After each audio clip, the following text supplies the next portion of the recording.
Hi, my name's Jill Davey. Thanks for joining us tonight for this drop-in meditation class. Some of us are here on the Zoom call, and some of you may be watching after on YouTube. And I hope you find something of service in these teachings and practices that are common to all of us. So I was noticing something today.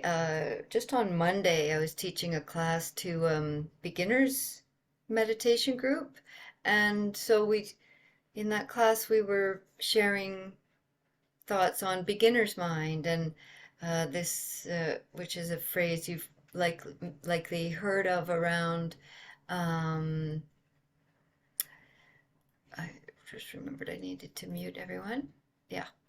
Um, Around what it means to pay attention to what's going on as if we don't already know how it is. So it's a way to wake up curiosity and inquisitiveness and bring some energy and attention to anything really, to eating, to hearing, to listening, to conversing, to walking, to breathing, whatever it is. This quality of beginner's mind of not really knowing how something is, not coming from our assumed place of our default mode. Yeah, I know what this is, and then not really paying attention to it. And but this thing of beginner's mind is sometimes also called don't know mind, where we come up to whatever the object of attention is with this sense of, oh, I don't really know how it is. Let me check it out. And but today I was experiencing don't know mind. But it was, and I was like, dang, what am I telling people to practice don't know mind for? It feels awful. And today it was like, oh, not knowing felt terrible. It was like confusion and uncertainty and doubt and uh, yeah, worry, all these aspects of don't not knowing. And so I kind of wanted to tease these two apart a little bit tonight. That the this it, I'll be more mindful, hopefully, in future of calling it "don't know mind" because it's a little bit different. So beginner's mind, as I already said, was that kind of curiosity like a child has when they.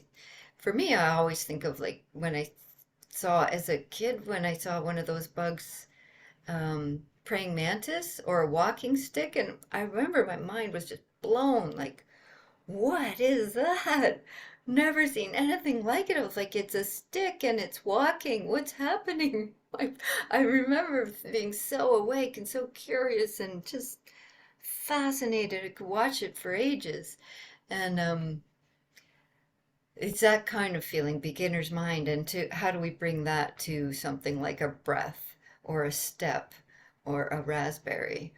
And whereas this other feeling of don't know mind is for most of us usually very stressful, very triggering state of mind to be like it, which is more this flavor that came up for me today was really triggering um, worry, doubt, fear, and it's for most people a very stressful state of mind to be like, I don't know what I should do and what's right and who am I and all the infinite questions of how we should be responding to something. And these states of mind very easily become exaggerated and proliferating, like exponentially growing because of clinging, because of trying so hard to figure it out and get rid of the feeling and resolve it and feel like we know again. Like, that sense of I know what's going on and who I am and how things are going to be is this feeling that we have of kind of a false sense of security, really. And there's an author named Daniel Gilbert wrote in his book called Stumbling on Happiness. He's a author and a professor, and he wrote that he, that the human brain is what he called an anticipation machine. That's pretty accurate. Anticipation machine, um, whose most important job is making future. That, and we can feel like if you pay, my mind definitely has this propensity to always be in the future and going over imagined scenarios and responses and how the next day is going to go, and it's just constant, actually, quite constant habit of mind. Some people have a bit more of a habit of mind that's going over things from the past, things that have already happened, and then we go over it again and again and again as if we're changing it, but we keep trying to, like, there's these slight tweakings and revisionings of how what has already happened. Or yeah, we know that our memories are not accurate, right? And so we're leaving out certain things. So some people have more of a past habit groove of mind. I know that my groove of the mind is a little bit more, um, uh, what did he call it? An anticipation machine. Definitely making future. And very often, especially when combined with this don't know mind, which is this flavor of worrying, anxiety, fear, doubt, we project into the future the worst case scenario most often. And some of us were chatting here in the Zoom before we started the recording about the different ways that can show up for us when this state of mind has got a hold of us, where we're really caught in that exaggerating, proliferating, fueled state of pain. It's very, very painful. And so it can show up in lots of different ways. One, it can be, we can feel immobilized, like we just can't make decisions. We just keep going over, should I do this? Should I do that? And what's the best way? And all the possibilities of how everyone else is going to be involved. And we end up just being stuck, immobilized, and not able to actually take action or make a decision. Um, and others describe like just being caught in a mental loop, like just over and over, going, just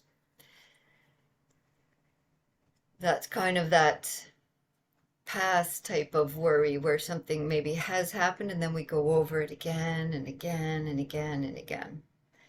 And then we try to imagine what the response might be and how we'll respond to the response so it can spin into a future groove of mind.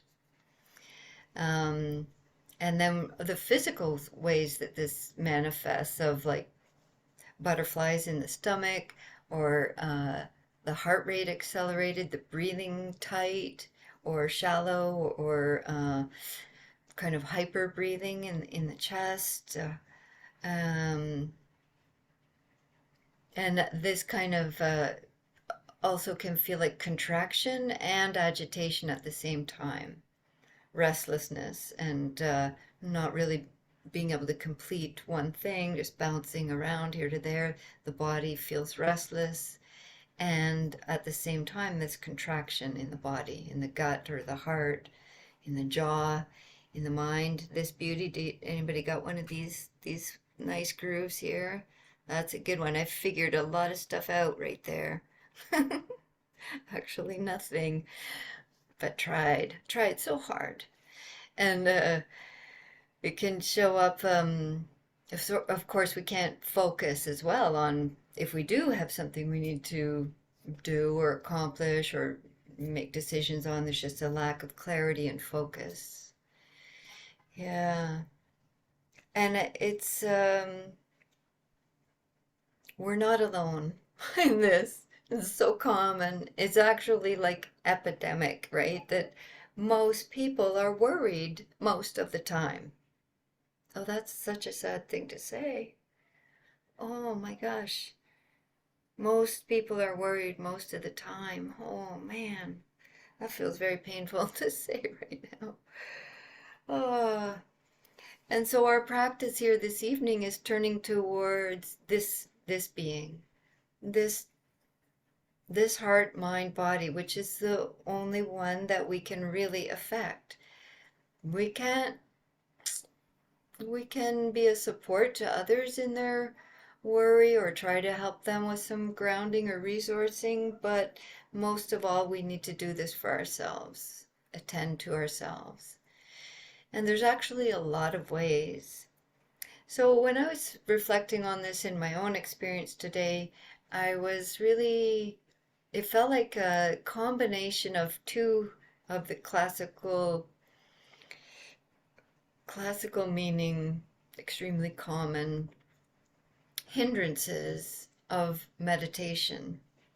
And so it feels to me like a combination of restlessness and doubt, or what's called restlessness and remorse. They're kind of one group of a hindrance, and doubt is another one of the five hindrances. And it feels like this brutal mashup of restlessness, remorse, and doubt. Very painful states for the body and the mind and our hearts. And it has a spin-off. Of course, all those things that we just described together of the way it affects us doesn't just affect us, it affects others in how available we are to relate to others. If we're caught in these kind of states in ourselves, how present are we really for others? Um, so when we think about the hindrances, I ask myself, what are they hindering? Why are they called hindrances? They're an obstacle. They create obstacles to what? So if we think of restlessness and doubt, what do those things become an obstacle to? We could just look at the opposites of the other things we described. It's when these states have really taken over, they become obstacles to calm. Clearly, there's no calm in any of that description. There's and very little clarity. There's a lot of confusion and not knowing and immobilized, so there's no clarity or calm.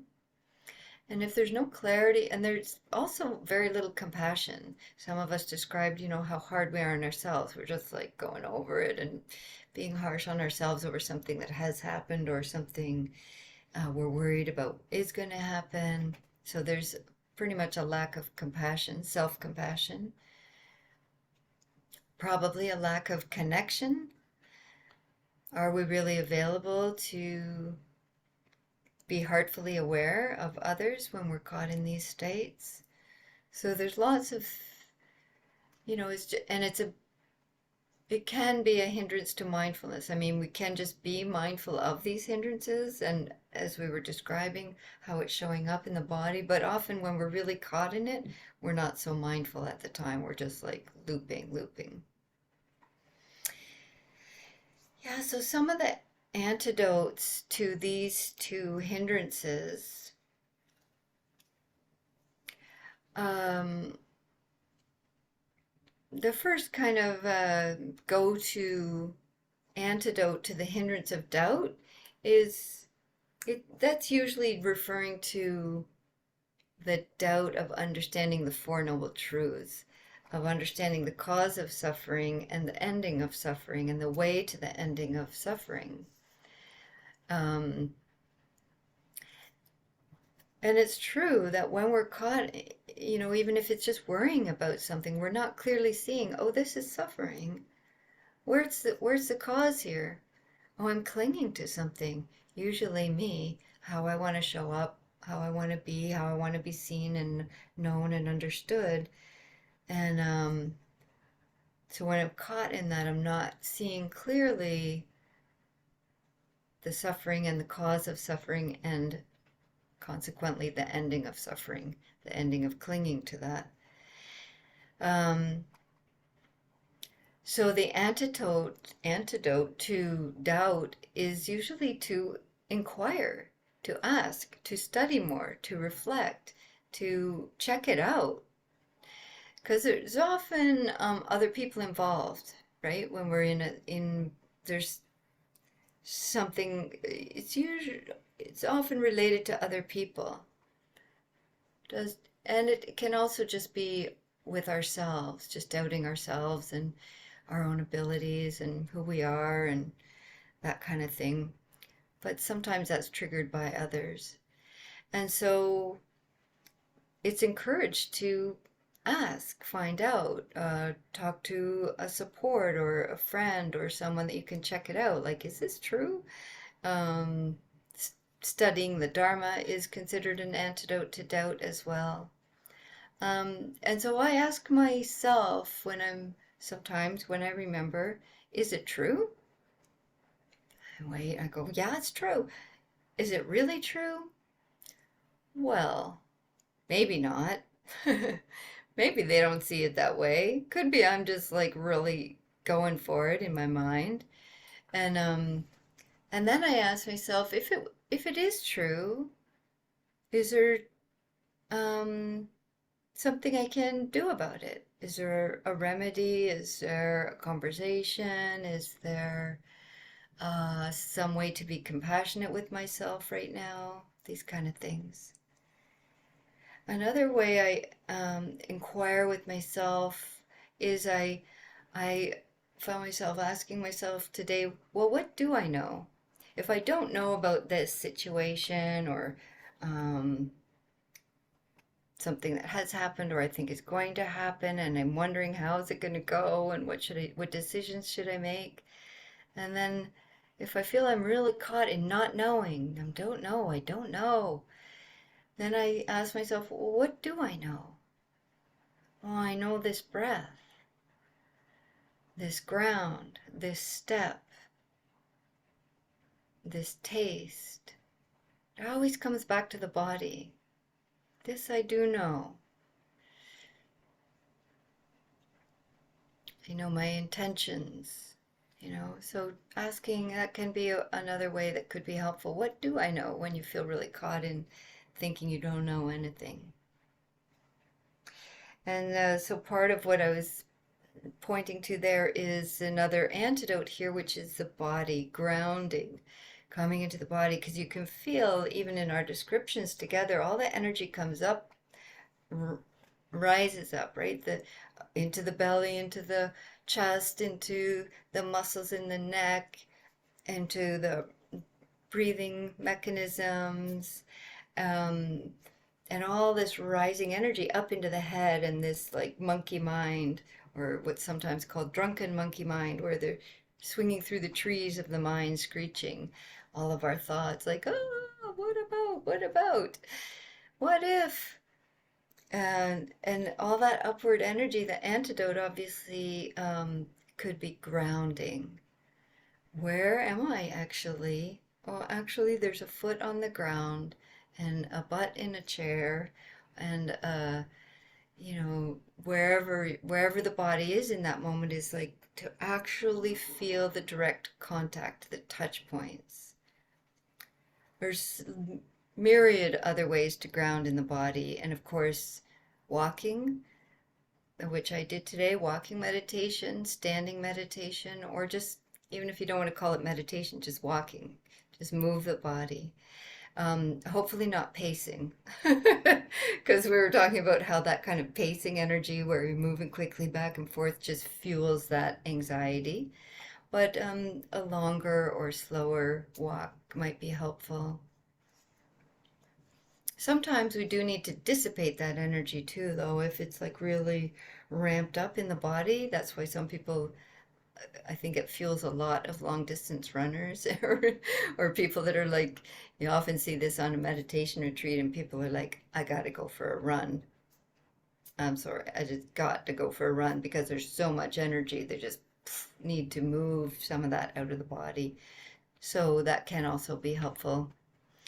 Um, Yeah, so feeling the touch points, the breath is another embodied grounding resource that's helpful for some people.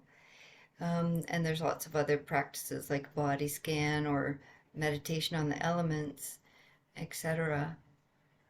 Now that being said, it's very hard to be with the bodily sensations when we're in a state of anxiety, fear, doubt, worry, all of these ruminating, I don't know, mind. I just realized the difference there, just as I said it. The difference between don't know mind is that curiosity, like, oh, what is this really? How is it? What's it like?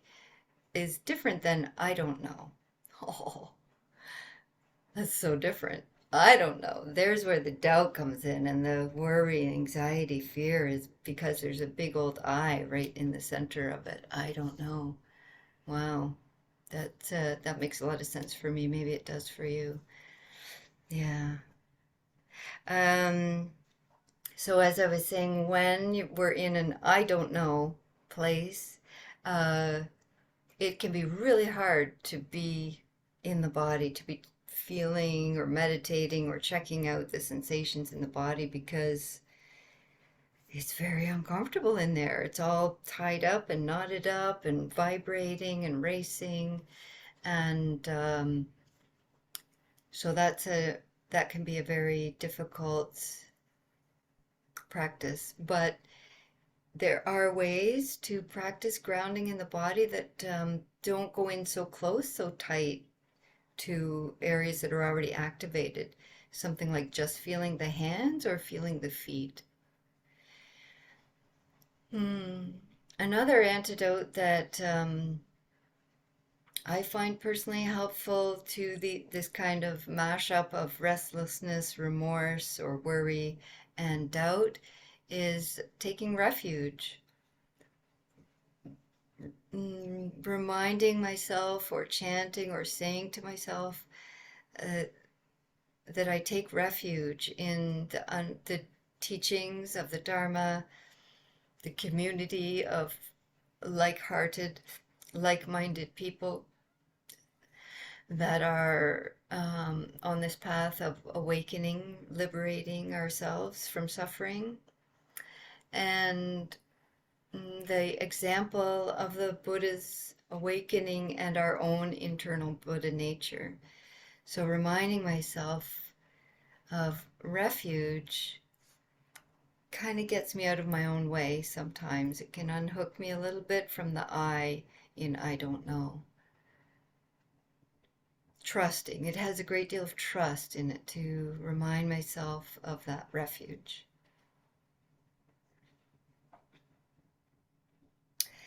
And then the other thing that last thing I'll share here is that if it feels too difficult, refuge doesn't really resonate for you as a personal practice, and attending to sensations in the body feels too intense sometimes, then we might use an equanimity phrase, one of the Brahma Viharas, of touching into our awareness with some self-compassion and reminding ourselves that my happiness or suffering depends upon my response to what's happening. That it's, and so there's different, you need to kind of find the phrasing or the words that will resonate for you, where you can touch into, or it could be something like, may I be steady with these waves of intensity, or something that evokes equanimity for you. May I find ease in the midst of this turmoil. So to really, when you're using a phrase as an anchor or as a meditation phrase, is to let yourself find the words that your heart can connect with in that intention. Yeah. So let's practice. Let's practice with I don't know mind and I don't know body and energy, and check out some of these supports for how to be with this. And we do this in the kind of laboratory of our formal meditation, our formal practice, so that when these states arise in our daily life, they're a resource that come in when we're in that place of I don't even know what to do. And so that requires practicing. The more we keep practicing every day, some amount, then that will become a resource when it's most needed. Yeah. Okay, so as you're preparing for your meditation practice tonight, get comfortable, adjust your lighting. I'm just going to change how I'm sitting here.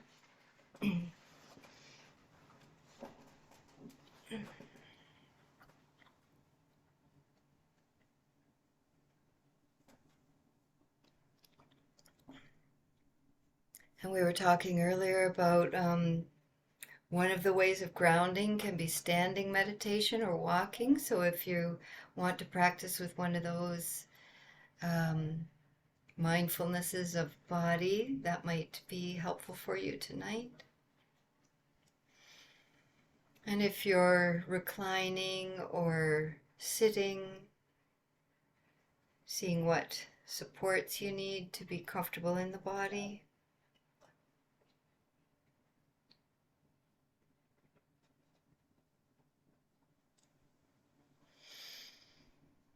And finding a posture of rest for your eyes.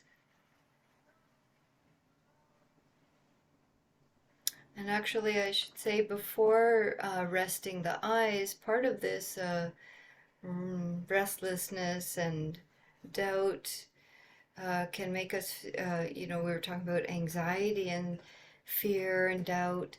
And so it also can be very helpful for some people to actually look around your space so that you can really, if you're in a very triggered place, you can really orient to the room you're in. Let your eyes see the door, the windows, looking behind you. This helps the system start to calm down and see that you're in a safe place. Hopefully you're in a safe place for this practice.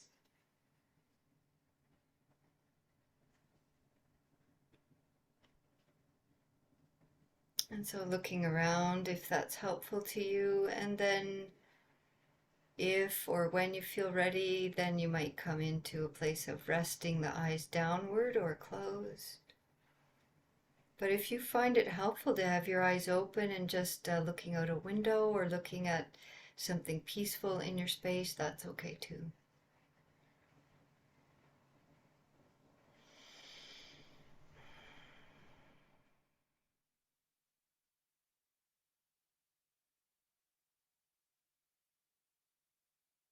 And so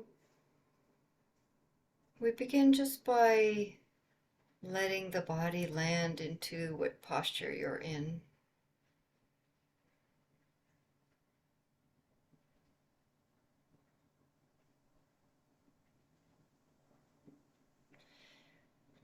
Before we've used the example of a jar of mud that's shaken up, and then when you bring it into some stillness, settling starts to happen. And even if you're doing a slow, mindful walking meditation, there is some settling that happens down towards the feet.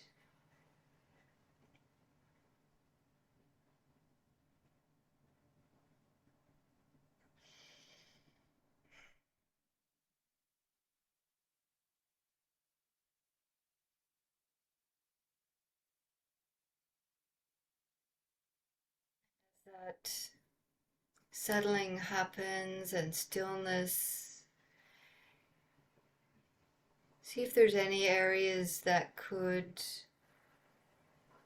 soften. Perhaps areas that are holding tension, maybe in the face, the area of the jaw or tongue might hold tension.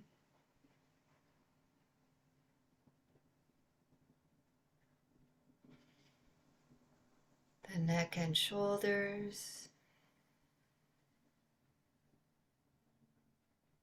Letting the bones feel heavy as they slide down.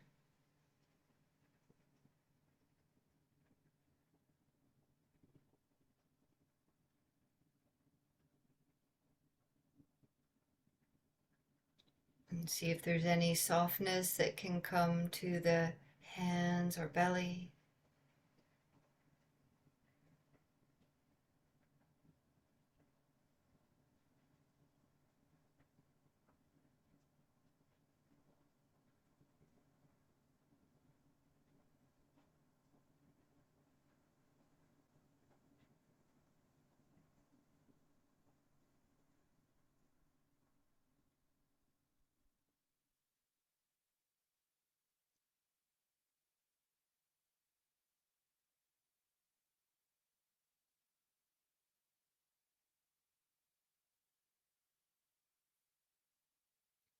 We begin to land and settle.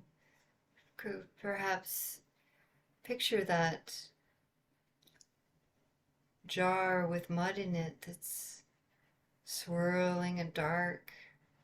This is the image the Buddha used to describe doubt, is the mud from the bottom of a pond that gets dug up and stirred up, making it so there's no clarity.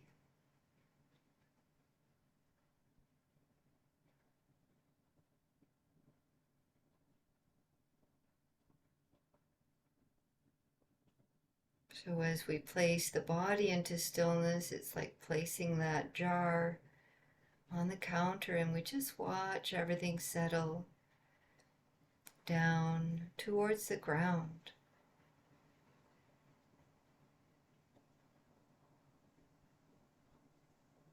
If you're laying down, you would be feeling settling towards the back of the body. If you're standing, you'd feel this in the feet and legs.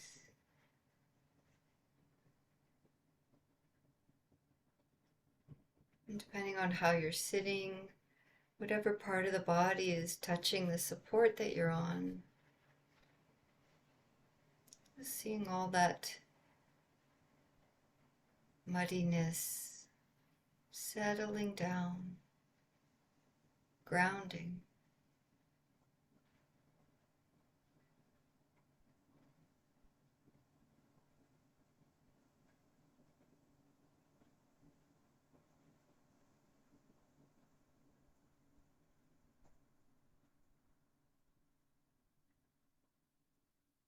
And the stillness does this all on its own. The more the mind jumps in and swirls around and tries to figure it out or make something happen, the more the mud gets stirred up again.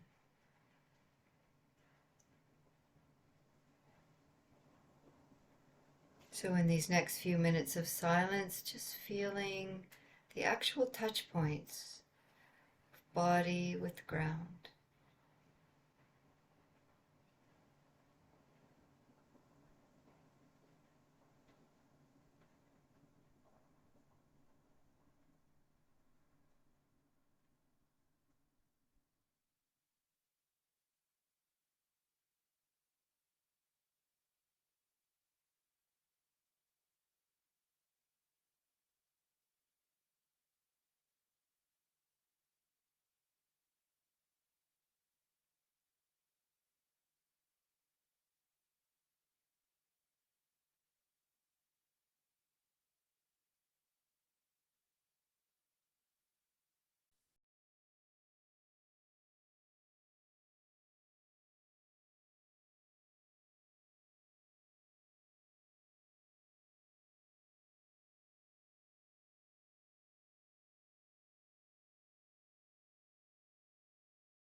Settling continues. We may start to feel even a sensation or a knowing of some clarity as the muck of doubt and worry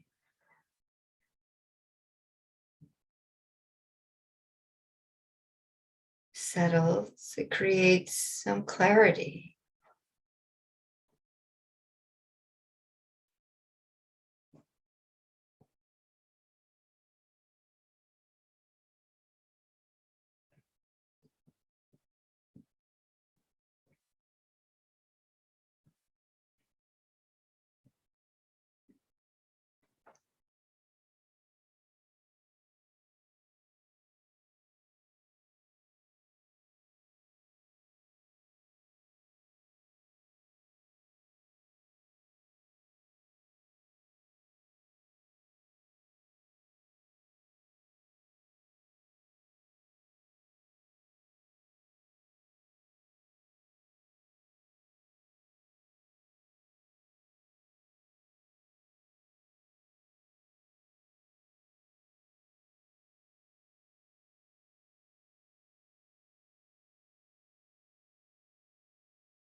Now we can choose a little bit more of an anchor for the remainder of our practice.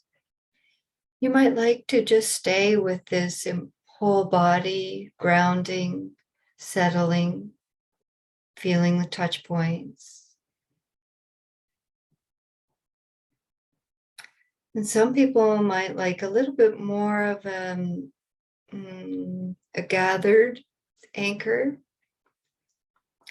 which could be the breath, if that feels helpful to you.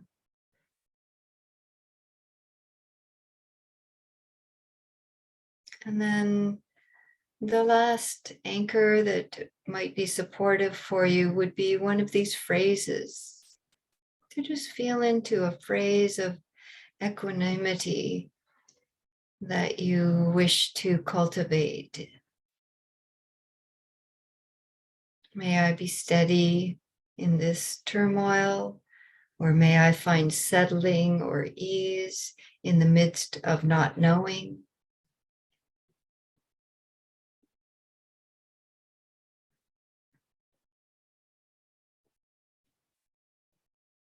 May I be kind and gentle with myself.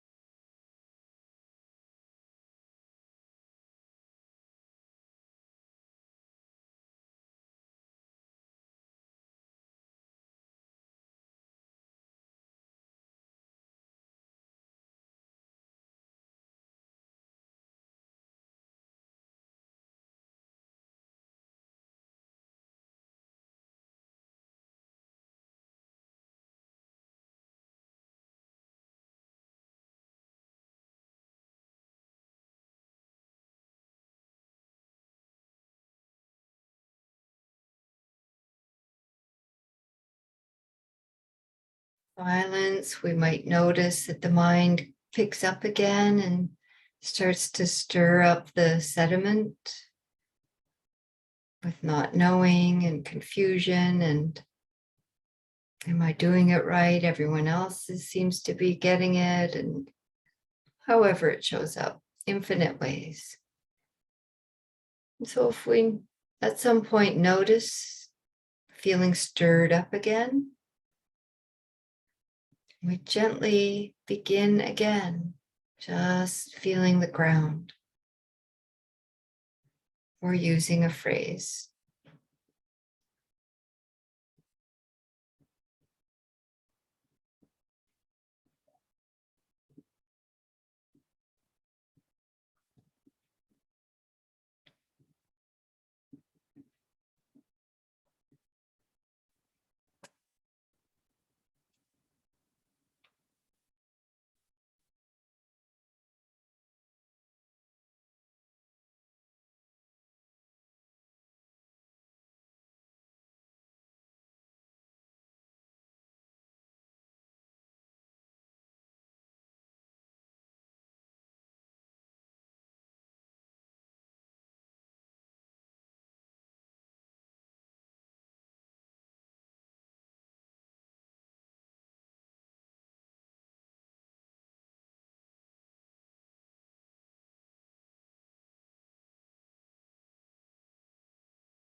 doubt, we can ask ourselves, what do I know?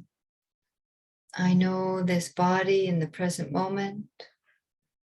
I know this breath. I know this heart's intention.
Giving ourselves this gift of refuge of the present moment, embodied,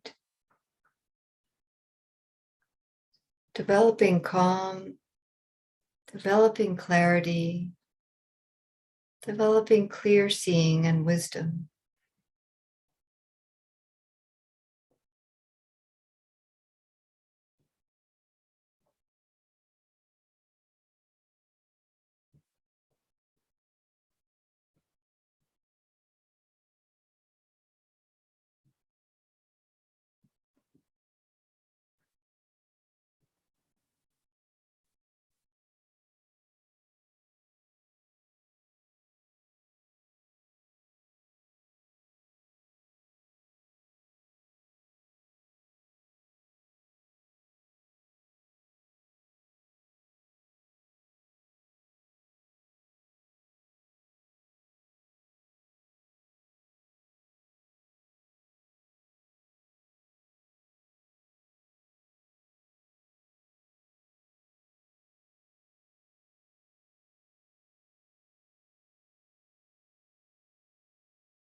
As we come towards the end of this practice, reminding yourself and really feeling if there's been some degree of settling or clarity, feeling the sensation of that. What does it feel like?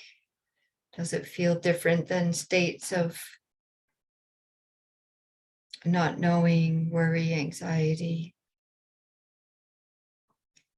And allow yourselves a few more moments here to just really know that felt experience and create that cellular or muscular memory of it so that you know it's possible and that it's a place you can return to when the mud gets stirred up. What does it feel like now? And is there some degree of settling that can be felt?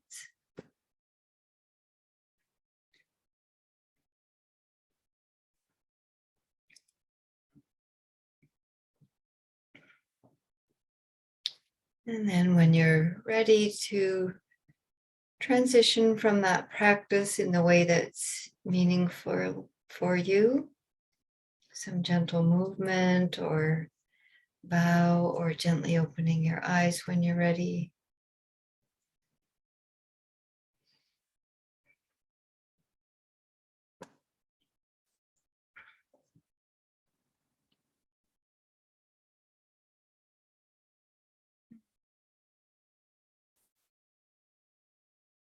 I hope there's some resources for you in that practice. If you've watched this on YouTube, thank you for uh, tuning in, and wishing you clarity and ease. Thank you.